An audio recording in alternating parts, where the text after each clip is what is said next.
तो hello guys, तो आज की क्लास में जो है मैं आपको DLI 05 जो बुक है उसके अंदर 14 और 15 चैप्टर के बारे में थोड़ा सा समझाऊंगी। ठीक है, तो किसी ने पूछा था कि मैम प्लीज़ आप ये वाला चैप्टर समझा दो, तो मैं आपकी आज की क्लास में आपको ये बता दूंगी और इसके अंदर किस तरह के क्वेश्चन जो है आपको पढ़ के जाने हैं वो भी बता दूंगी। ठीक है, तो सबसे पहले देखो ये शॉर्ट क्वेश्चन देख लेते हैं। भारत के किस राज्य में सर्वप्रथम सार्वजनिक पुस्तकालय अधिनियम बना था? तो किस राज्य के अंदर बना था? बनारस के अंदर। ठीक है, और कब शुभारंभ हुआ था? 1930 के अंदर अखिल भारतीय शैक्षणिक सम्मेलन से हुआ था। ठीक है, बनारस में अखिल भारतीय शैक्षणिक सम्मेलन से हुआ था। डॉक्टर रंगनाथन ने इस अवसर पर प्रथम सार्वजनिक पुस्तकालय विधेयक का प्रारूप क्या किया था? प्रस्तुत किया था। ठीक है, इतना सा लिखना। अगर एग्जाम में पूछ लिया जाए कि सर्वप्रथम किस राज्य में सार्वजनिक पुस्तकालय अधिनियम बना था, तो बनारस में बना था। अखिल भारतीय शैक्षणिक सम्मेलन में इसका हुआ था शुभारंभ और 1930 में हुआ था। ठीक है, तो ये लिख देना। उसके बाद विशिष्ट पुस्तकालय के कोई दो कार्य के बारे में बताना। विशिष्ट पुस्तकालय के कार्य क्या करता है? पुस्तकों का आदान प्रदान करना हो गया। ठीक है, उसके बाद रेफरेंस सर्विस के अंदर होता है और CSA यानी करंट अवेयरनेस सर्विस के अंदर किया जाता है। और आप ये पॉइंट भी लिख सकते हो कि आवधिक प्रकाशनों का संचरण करना यानी रूटिंग के अंदर। ठीक है, उसके बाद पब्लिक लाइब्रेरी मैनिफेस्टो किस अंतर्राष्ट्रीय संगठन द्वारा लाया गया था? तो ये यूनेस्को द्वारा लाया गया था। ठीक है, 1949 में यूनेस्को द्वारा लाया गया था और 29 नवंबर 1994 को पेरिस के अंदर इसका किया गया था पुनर्निर्मित, यानी वापस इसको जो है निर्मित किया गया था 94 के अंदर। ठीक है, और ये अंतर्राष्ट्रीय स्तर पर सार्वजनिक पुस्तकालय के प्रति विश्वास की घोषणा करता है। ठीक है, तो ये चीज़ आपको इसके अंदर लिखनी है। और अगर आ जाए कि किसके द्वारा किया गया था, तो यूनेस्को के द्वारा। ठीक है, और यूनेस्को का भी एक लॉन्ग क्वेश्चन आप एग्जाम में पढ़ के जाना, पूछा गया एग्जाम में जो ओल्ड पेपर्स है उनके अंदर। तो जो है मैंने करवाया, इसका नोट्स भी डाला, तो आप देख लेना एक बार टेलीग्राम पे। उसके बाद ये क्वेश्चन भी इंपॉर्टेंट है, ये भी एग्जाम में आ चुका है। किन्हीं दो भारतीय पुस्तक चयनों के नाम लिखने। तो ये पूरा नाम है Indian books 1969 annual Varanasi Indian bibliography centre, ये पूरा नाम है इसका। और recent Indian books 1975 quarterly new Delhi FPBI। ठीक है, ये याद कर लेना। उसके बाद प्राचीन भारत में प्रसिद्ध पुस्तकालय कहाँ कहाँ पर थे? एक तो बड़ौदा गुजरात, आंध्र प्रदेश, पंजाब, मद्रास, चेन्नई। ठीक है, तो इसमें से आप एक या दो याद कर लेना, आंध्र प्रदेश, बड़ौदा, है ना, जितना आपको याद हो। उसके बाद ये क्वेश्चन थोड़ा इंपॉर्टेंट हो सकता है, स्वतंत्रता से पूर्व भारत में पुस्तकालय आंदोलन का वर्णन करना। ठीक है, एक तो इस तरह क्वेश्चन आ सकता है, या फिर आ सकता है कि डॉक्टर SR रंगनाथन के नेतृत्व में पुस्तकालय आंदोलनों के बारे में बताइए, तो वो क्वेश्चन भी इंपॉर्टेंट है और ये भी है। ठीक है, तो देखते हैं इसके अंदर मध्यकालीन भारत में पुस्तकालय के विकास पर निबंध या फिर पुस्तकालय आंदोलन से आप क्या समझते हैं, इस तरह के क्वेश्चन आ जाते हैं। तो इन सबके अंदर ये एक ही डिटेल लिखनी। देखते हैं सबसे पहले, स्वतंत्रता से पूर्व भारत में पुस्तकालय का वातावरण उत्पन्न होने लगा था, यानी स्वतंत्रता से पहले ही जो है पुस्तकालय के बारे में जो है चीज़ें मतलब उत्पन्न होने लगी थी। ठीक है, शिक्षित समाज पुस्तकालय की महत्ता से भली भांति अवगत होने लगे, यानी कि उस वक्त भी जो है कई लोग पढ़ते थे, लिखते थे ना, बड़ी बड़ी मतलब कि पहले के लोग भी बहुत अच्छे से पढ़ाई करते थे, बाहर की यूनिवर्सिटीज़ के अंदर जाते थे। तो इनका कहने का मतलब है कि पुस्तकालय का वातावरण उत्पन्न होने लगा था। फिर शिक्षित समाज यानी कि एजुकेटेड जो सोसाइटी थी उसको जो है पुस्तकालय की महत्वपूर्ण यानी कि महत्ता यानी इंपॉर्टेंस जो है वो भली बात उससे क्या होने लगे, अवगत होने लगे। यानी इनको जो पढ़े लिखे लोग होते हैं उनको तो इनके बारे में नॉलेज होती रहती है ना। तो फिर सन 1900 में कलकत्ता नगर निगम द्वारा संचालित सार्वजनिक पुस्तकालय को शासन ने क्या कर लिया था? खरीद लिया था। ठीक है, फिर इसके वाचन कक्षों को निःशुल्क रूप से आम जनता के लिए खोल दिया गया था। ठीक है, इसी साल लाहौर में भी पंजाब सार्वजनिक पुस्तकालय की स्थापना की गई थी और सारे प्रदेश के लिए केंद्रीय पुस्तकालय के रूप में कार्य करने लगा था। ठीक है, फिर इन पुस्तकालयों की स्थापना जनता की आकांक्षाओं के फलस्वरूप थी। इससे पहले सन 1867 में प्रेस और पुस्तक पंजीकरण अधिनियम पारित किया गया था। इसके अंतर्गत केंद्रीय तथा प्रादेशिक स्तर पर प्रकाशित ग्रंथों की एक एक प्रति शासन के अधीन सुरक्षित रखी जानी इसके अंदर क्या थी? अनिवार्य थी। यानी कि सन 1867 में प्रेस और पुस्तक पंजीकरण अधिनियम पारित किया गया था। ठीक है, फिर इसके अंतर्गत यानी कि एक केंद्र के आधार पर एक प्रदेश यानी स्टेट के आधार पर जो प्रकाशित ग्रंथ थे उनकी एक एक जो प्रति यानी एक एक कॉपी जो थी उनको देना बहुत अनिवार्य था। ठीक है, केंद्र को और प्रादेशिक स्तर को एक एक, जब भी वो पब्लिश करते थे तो उनकी एक एक कॉपी किसको देते थे? इनको देते थे। ठीक है, केंद्र को और प्रदेश को, ताकि क्या होता है, शासन के अधीन ये सुरक्षित रखी जानी इनको बहुत अनिवार्य था। इस अधिनियम का पुस्तकालय आंदोलन को गति प्रदान करने में बहुत महत्वपूर्ण योगदान रहा है। ठीक है, तो ये अधिनियम के बारे में आपको लिखना है कि सन 1867 में प्रेस और पुस्तक पंजीकरण अधिनियम पारित किया था। इसके अंदर केंद्र और प्रादेशिक स्तर पर प्रकाशित जो ग्रंथ होते थे उनकी एक एक कॉपी जो है उनको अनिवार्य कराई जाती थी, ताकि शासन के अधीन उसको सुरक्षित रखा जाना अनिवार्य होता था इसके अंदर, ठीक है। तो ये वाली लाइन लिखनी है आपको, और ये भी लिखना है कि 1900 में कलकत्ता नगर निगम द्वारा संचालित सार्वजनिक पुस्तकालय को शासन ने खरीद लिया था। और ये जितना आप थोड़ा बहुत इसके बारे में लिख सकते हो वो आपको लिखना है अगर ये क्वेश्चन आप एग्जाम में अटेम्प्ट करे हो तो, ठीक है। फिर इसके बाद इसके अंदर देखो बड़ौदा के अंदर दे रखा है कि सार्वजनिक पुस्तकालय प्रणाली का तात्पर्य गाँव से लेकर राज्य की राजधानी तक है, ठीक है। यानी कि जो पब्लिक लाइब्रेरी होती है वो हर गाँव में होनी चाहिए, हर राज्य में, हर स्टेट के अंदर हो। इसका क्या है महत्व है, अलग ही सूत्र में पुस्तकालयों की श्रृंखला स्थापित करना होता है, ठीक है। इस तरह की प्रणाली का जन्म भारत में कहाँ से हुआ था, बड़ौदा राज्य से हुआ था, ये आप इसके अंदर लिख सकते हो पॉइंट, ठीक है। फिर यहाँ के शासक सर सजावी राव गायकवाड़ तृतीय ने ऐसी ही सार्वजनिक पुस्तकालय प्रणाली अपने राज्य बड़ौदा में सन 1907 में क्या की थी, स्थापित की थी, ठीक है। कौन सी की थी, पब्लिक लाइब्रेरी। और सर सजावी राव गायकवाड़ तृतीय ने ही पब्लिक लाइब्रेरी जो है अपने राज्य में क्या की थी, स्थापित की थी। कब की थी, 1907 के अंदर, ठीक है। फिर भारत में पुस्तकालय आंदोलन का तृतीय चरण आया था 1937 से 47 में, जब जन पुस्तकालय की स्थापना होने लगी। फिर प्रौढ़ शिक्षा के प्रसार हेतु गांव के अंदर पुस्तकालय की स्थापना और विकास के लिए बहुत महत्वपूर्ण था, ठीक है। फिर ये ग्राम पुस्तकालय आसाम, बिहार, बम्बई, उड़ीसा, पंजाब और केरल में भी स्थापित किए गए थे। धीरे धीरे इनका क्या होने लगा, विकास होने लगा, ठीक है। फिर सरकार इन पुस्तकालय के माध्यम से ग्रामीण जनता जो थी उनको सामाजिक, सांस्कृतिक, शैक्षणिक दशा सुधारना चाहती थी। इसके जरिए, किसके जरिए, पब्लिक जो है लाइब्रेरीज, उनके जरिए। फिर जनता क्या होती थी, शिक्षाविदों के योगदान के साथ साथ प्रादेशिक शासकों ने भी जरूरी साधन उपलब्ध कराए। यानी कि जनता और शिक्षाविदों के योगदान, यानी कि जो जनता है और जो शिक्षाविद है उनके अलावा भी जो प्रादेशिक शासकों ने भी इनको जो है ज़रूरत की जो है चीज़ें उपलब्ध करवाई, ठीक है। सन 1942 तक देश भर में करीब 13,000 गांव में पुस्तकालय स्थापित कराए गए थे। बस आपको आपकी लैंग्वेज के अंदर लिखना है, आपको बस इसको समझना है कि क्या क्या चीज़ें हुई थी और वो सारे पॉइंट आपको इस क्वेश्चन के अंदर लिखने हैं, ठीक है। इसी क्वेश्चन को मैं इजी वे में आपको बताने की कोशिश करूंगी, एग्जाम में आ जाते तो आपको क्या क्या पॉइंट्स लिखने हैं, ठीक है। तो देखते हैं, स्वतंत्रता पूर्व भारत में पुस्तकालय आंदोलन की शुरुआत मुख्य रूप से बड़ौदा रियासत के महाराजा सियाजी राव गायकवाड़ तृतीय द्वारा की गई थी, ठीक है। ये नाम याद रखना है, स्वतंत्रता से पूर्व में जो किसने की थी, महाराजा सियाजी राव गायकवाड़ तृतीय ने की थी, ठीक है। जिन्होंने अमेरिकी विशेषज्ञ W.A. बार्डन को बुलाकर समर्पित मुफ्त सार्वजनिक पुस्तकालय नेटवर्क की स्थापना की, ठीक है। इसके साथ ही कलकत्ता पब्लिक लाइब्रेरी 1835 में, इंपीरियल लाइब्रेरी 1903 और डॉक्टर S.R. रंगनाथन के प्रयासों ने देश में पुस्तकालय विज्ञान की क्या रखी, नींव रखी, ठीक है। अगर डॉक्टर S.R. रंगनाथन से रिलेटेड पूछ ले कि उनका क्या क्या योगदान था पुस्तकालय आंदोलनों में, तो उनके बारे में जो है अलग से मैं एक नोट्स बना के आपको टेलीग्राम पे डाल दूंगी, तो उसको आप पढ़ लेना, ठीक है। इस क्लास के अंदर तो नहीं बता पाऊंगी, लेकिन मैं अलग से डालूंगी क्योंकि मुझे लग रहा है, क्योंकि वो आ चुका है, लेकिन फिर भी आप एक बार उसको पढ़ के जाना, ठीक है। तो देखो, ब्रिटिश काल और प्रारंभिक पुस्तकालय यानी 19वीं शताब्दी के अंदर क्या हुआ था, कलकत्ता पब्लिक लाइब्रेरी 1835 में इसे जनता के पढ़ने के लिए मार्च 1836 में खोला गया था और आगे चलकर भारत का राष्ट्रीय पुस्तकालय बना, ठीक है। कौन सा, कलकत्ता पब्लिक लाइब्रेरी। इसका सन याद रखना, इसने क्या कार्य किया था उसके बारे में आपको शॉर्ट फॉर्म में लिखना है। उसके बाद प्रेसिडेंटी शहरों में स्थापना, बम्बई जनरल लाइब्रेरी 1830 और कलकत्ता, मद्रास तथा बम्बई विश्वविद्यालयों के साथ अकेडमिक पुस्तकालयों की क्या की थी, शुरुआत की थी, ठीक है। उसके बाद बड़ौदा रियासत का योगदान क्या था, इन्होंने 1906 में बड़ौदा में मुफ्त और अनिवार्य प्राथमिक शिक्षा लागू की थी, ठीक है। तो आपकी जो सीरीज के अंदर सन थोड़ा गड़बड़ लिख रखा है, तो एक बार आप चेक कर लेना। फिर 1910 में एक वैज्ञानिक प्रणाली के आधार पर उन्होंने जो है सार्वजनिक पुस्तकालय तंत्र की क्या करी थी, शुरुआत की थी, ठीक है। उसके बाद राष्ट्रीय स्तर पर संघ और अधिनियम के प्रयास के आधार पर लिखोगे तो आदर्श पुस्तकालय अधिनियम 1930 में डॉक्टर S.R. रंगनाथन ने बनारस में आयोजित अखिल एशिया शैक्षिक सम्मेलन में पहली बार मॉडल लाइब्रेरी एक्ट को प्रस्तुत किया था। और फिर सेकंड पॉइंट है इसका, व्यावसायिक संघों की स्थापना यानी पुस्तकालय सेवाओं की गति देने के लिए आंध्र प्रदेश यानी 1914, बंगाल 1925 और बिहार 1937 जैसे राज्यों में लाइब्रेरी एसोसिएशन बनाए गए थे, ठीक है। उसके बाद शिक्षा की विभाग की भूमिका के अंदर वर्ष 1946 में दिल्ली विश्वविद्यालय में डॉक्टर S.R. रंगनाथन के प्रयासों से देश में पुस्तकालय विज्ञान का पहला पूर्णकालिक विभाग शुरू हुआ था, जहां डिप्लोमा कोर्स की शुरुआत हुई थी, ठीक है।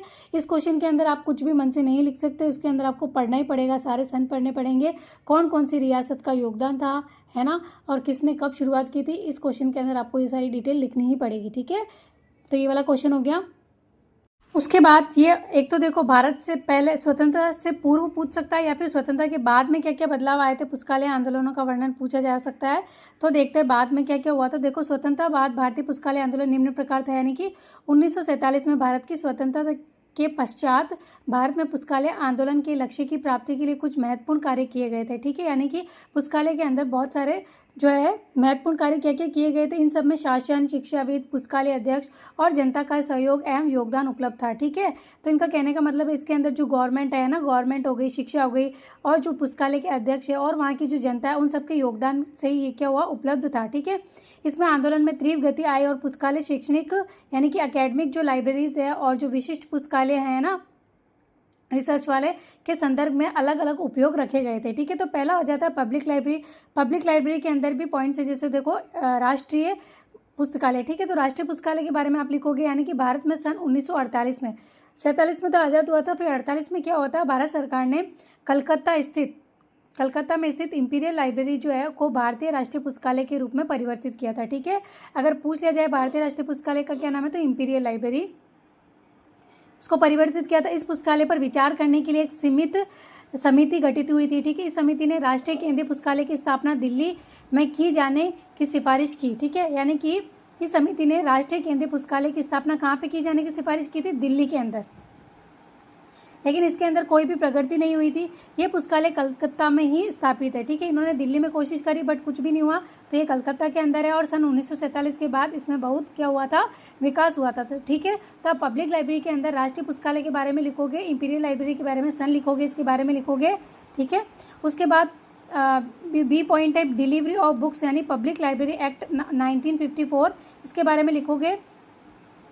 तो सन 1954 में डिलीवरी ऑफ बुक्स एक्ट पारित हुआ था। ठीक है, इसके अंतर्गत देश के प्रत्येक प्रकाशक को अपने प्रकाशनों की एक क्या की गई थी, कॉपी जो है राष्ट्रीय पुस्तकालय कलकत्ता या राष्ट्रीय संदर्भ पुस्तकालय कलकत्ता, कन्नेमार सार्वजनिक पुस्तकालय मद्रास, एशियाटिक सोसाइटी पुस्तकालय बम्बई को देना अनिवार्य था। यानी कि जो सारी जो पुस्तकालय उनको एक एक कॉपी जो है इनको देना अनिवार्य था। कौन से एक्ट के through, 1954 delivery of book act पारित करने के बाद जो है इनको एक एक इनकी जो कॉपी है वो देना अनिवार्य था। ठीक है, यानी कि जब भी पब्लिकेशन होगा या बुक जो है क्या होगी, पब्लिश होगी, तो उसकी एक एक कॉपी सबसे पहले इन जो है पुस्तकालयों के अंदर देनी पड़ेगी। ठीक है, फिर ये अधिनियम ग्रंथों के संगठन और उसके नियंत्रण की दिशा में महत्वपूर्ण कदम था इसका। फिर 4 पुस्तकालयों के पुस्तक संग्रह से भारतीय पुस्तकों के अंदर वृद्धि होने लगी, जो है 4 पुस्तकालय, उसके बारे में। फिर इसके फलस्वरूप राष्ट्रीय ग्रंथ सूची का निर्माण होने लगा। ठीक है, उसके बाद दिल्ली सार्वजनिक पुस्तकालय, ये 1951 में भारत सरकार ने पंचवर्षीय योजना जो आती है उसके अंदर आरंभ किया था इसका। फिर इसमें पुस्तकालय विकास को भी इसने जगह दी। पहली पंचवर्षीय योजना का लक्ष्य क्या था कि एक राष्ट्रीय केंद्रीय पुस्तकालय और प्रत्येक राज्य में एक केंद्रीय पुस्तकालय स्थापित करना था, यानी कि एक राष्ट्रीय केंद्रीय पुस्तकालय और प्रत्येक स्टेट के अंदर एक केंद्रीय पुस्तकालय स्थापित करना था, पहली जो योजना थी उसके अंदर। ठीक है, फिर इसके अतिरिक्त इन्होंने ग्रामीण पुस्तकालयों का जाल बिछाना था, यानी इन्होंने इसके अतिरिक्त चाहते थे कि ग्रामीण के अंदर भी पुस्तकालय और ग्राम यानी गाँवों के अंदर, और इसके सहयोग के लिए पुस्तक डिपॉजिट केंद्र और चल पुस्तकालय भी उपलब्ध कराना। चल पुस्तकालय क्या होता है कि जो चलती फिरती पुस्तकालय, यानी कि जो ऑटो टेम्पो होते हैं उसके अंदर जो है बुक्स होती प्रोवाइड कराई जाती है, तो वो एक तरह से चल पुस्तकालय कहलाती है। ठीक है, उसके बाद दूसरी पंचवर्षीय योजना आई थी 1956 से 61 के लिए, 1,40,00,000 रुपये की राशि थी, राज्यों को पुस्तकालय विकास के लिए उपलब्ध करवाई गई थी। इस योजना का उद्देश्य जिला पुस्तकालय स्थापित करना था। ठीक है, पहले के अंदर तो ग्रामीण था और केंद्रीय पुस्तकालय स्थापित करना था, दूसरे के अंदर जिला पुस्तकालय स्थापित करना था। ठीक है, फिर तीसरी योजना है इसके अंदर इसकी अवधि काल में ये लक्ष्य था कि पूरे देश में केंद्रीय, राज्य, जिला, शाखा, ग्रामीण और चल पुस्तकालयों का विकास करना था। ठीक है, हर गांव जिसकी आबादी 2000 हो वहाँ ग्रामीण पुस्तकालय स्थापित करना था इसका तीसरी योजना के अंतर्गत। और पुस्तकालय के विकास के संबंध में परामर्श देने हेतु योजनाएं आयोग ने सन 1965 में कार्यकारी दल की नियुक्ति की थी और इस दल ने जन पुस्तकालय के विकास हेतु आवश्यक नीति, प्राथमिकता और कार्यक्रम भी बनाए थे। ठीक है, फिर 1970 की सार्वजनिक पुस्तकालय संबंधी उपलब्धियां क्या की थी, इन्होंने 17 राज्यों में 12 राज्यों में केंद्रीय पुस्तकालय की व्यवस्था की थी। फिर 9 केंद्र शासित क्षेत्रों में 5 में केंद्रीय पुस्तकालय स्थापित की थी। फिर 337 जिलों के अंदर 205 जिलों में केंद्रीय पुस्तकालय का निर्माण कराया था। 5228 के अंदर विकास खंडों ब्लॉक्स के अंदर जो है 1394 में मंडल पुस्तकालय की व्यवस्था कराई गई थी। ठीक है, तो अगर आपको ये डिजिट याद नहीं रहती है तो अभी आपको जो है 3 योजनाओं के बारे में तो आपको लिखना ही है। ठीक है, तो जैसे पॉइंट हो गए तो आपको डिलीवरी ऑफ बुक के बारे में बता देना है, राष्ट्रीय के बारे में बता देना है, दिल्ली सार्वजनिक में आपको जितना आपको याद आ रहा है, जितना आपको समझ में आया उतना आपको इसके अंदर लिखना है। ठीक है, ये सारे आपको डिजिट याद नहीं हो तो कोई ज़रूरी नहीं है, बट आपको ये जो मेन पॉइंट्स है वो आपको लिखना बहुत ज़रूरी है। ठीक है, फिर आता है अकेडमिक पुस्तकालय के बारे में। तो स्वतंत्रता के बाद विश्वविद्यालयों और महाविद्यालयों की संख्या क्या हो गई, बड़ी तेजी से वृद्धि होने लगी। ठीक है, फिर सन 1947 तक भारत में केवल 20 विश्वविद्यालय यानी 20 जो यूनिवर्सिटी थी, लेकिन 83 से 84 में 124 हो गई थी, यानी यूनिवर्सिटी भी बढ़ने लग गई थी।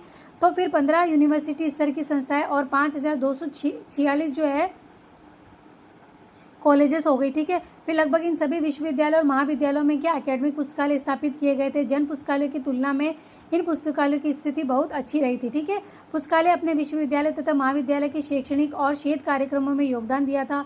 इन पुस्तकालय के संगठन और विकास में विश्वविद्यालय अनुदान आयोग का भी महत्वपूर्ण योगदान था। तो आपको बस इसके अंदर ये लिखना है कि स्वतंत्रता के बाद विश्वविद्यालय महाविद्यालयों में भी तेजी होने लगी। 47 तक सिर्फ इतने ही विश्वविद्यालय थे, लेकिन बाद में जो इनकी बढ़ोतरी हो गई थी तो इनके अंदर भी जो एकेडमिक पुस्तकालय स्थापित करी गई थी। ठीक है, फिर जो जन पुस्तकालयों की तुलना में जो ये पुस्तकालय थे इनकी जो है स्थिति बहुत अच्छी रही। ये चीज़ें आपको इसके अंदर लिखनी है। ठीक है, फिर जो है यूनिवर्सिटी अनुदान आयोग की स्थापना में सन 1956 में हुई थी।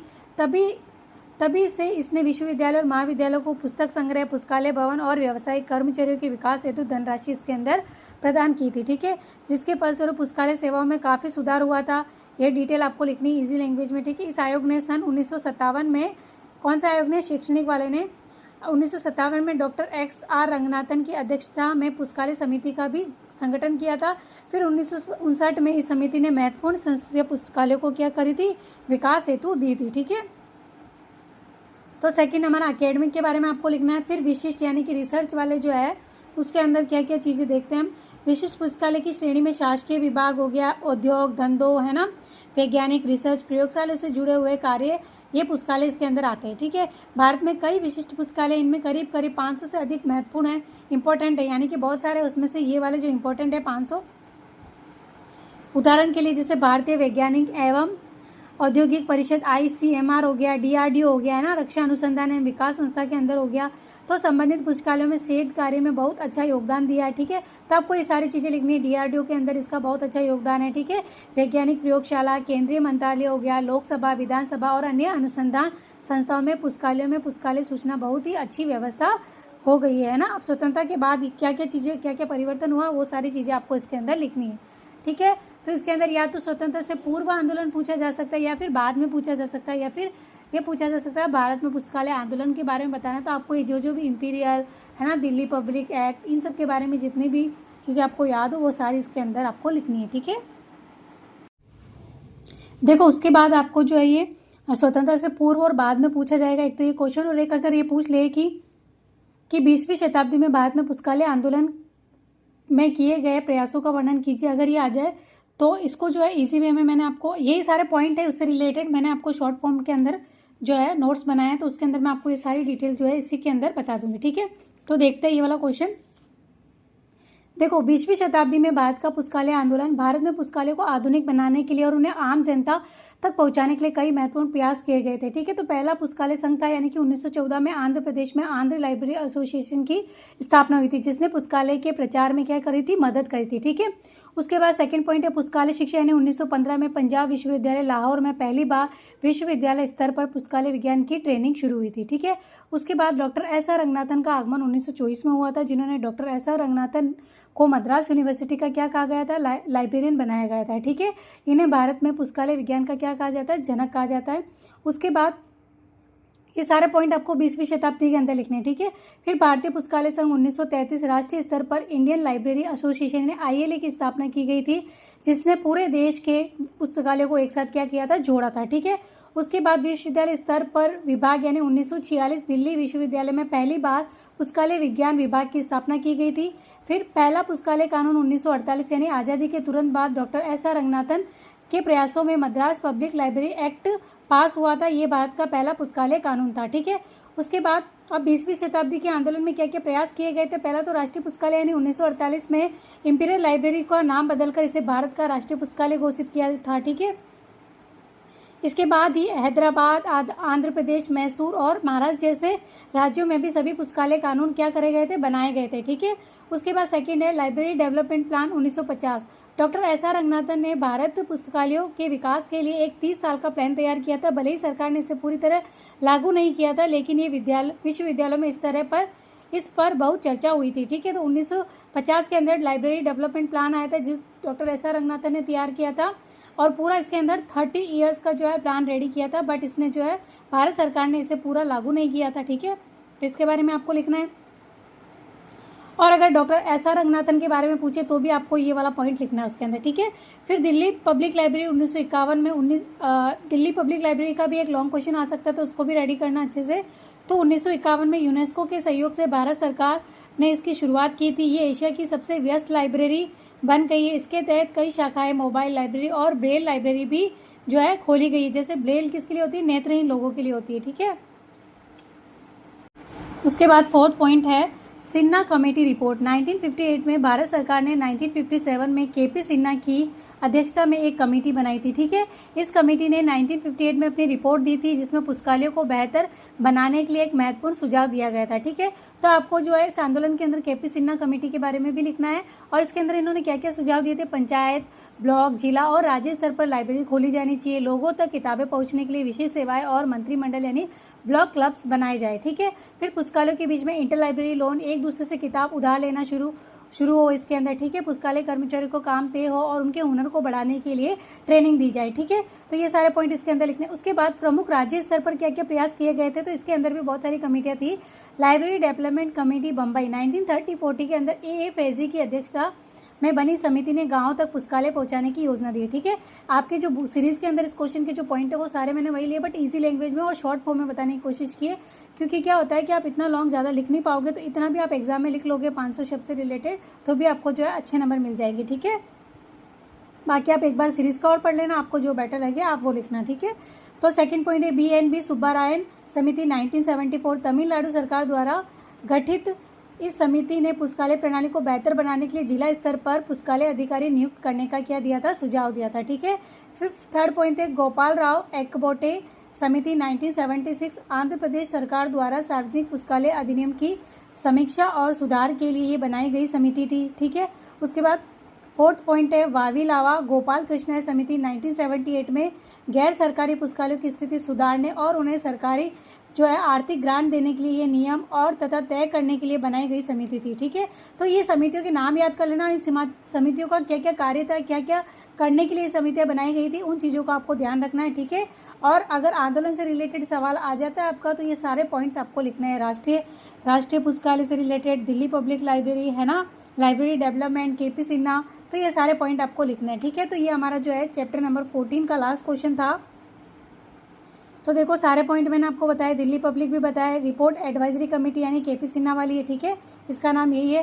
फिर लाइब्रेरी डेवलपमेंट बता दिया, फिर आपको मैंने राज्य स्तर के अंदर लाइब्रेरी डेवलपमेंट कमेटी बताया, बी सुब्बारायन के बारे में बता दिया, गोपाल राव के बारे में बता दिया है ना, और वावीलावा गोपाल कृष्ण के बारे में शॉर्ट फॉर्म में बताया, क्योंकि इतना आप लिख नहीं पाओगे और सन भी ज़्यादा याद नहीं हो पाते, ठीक है।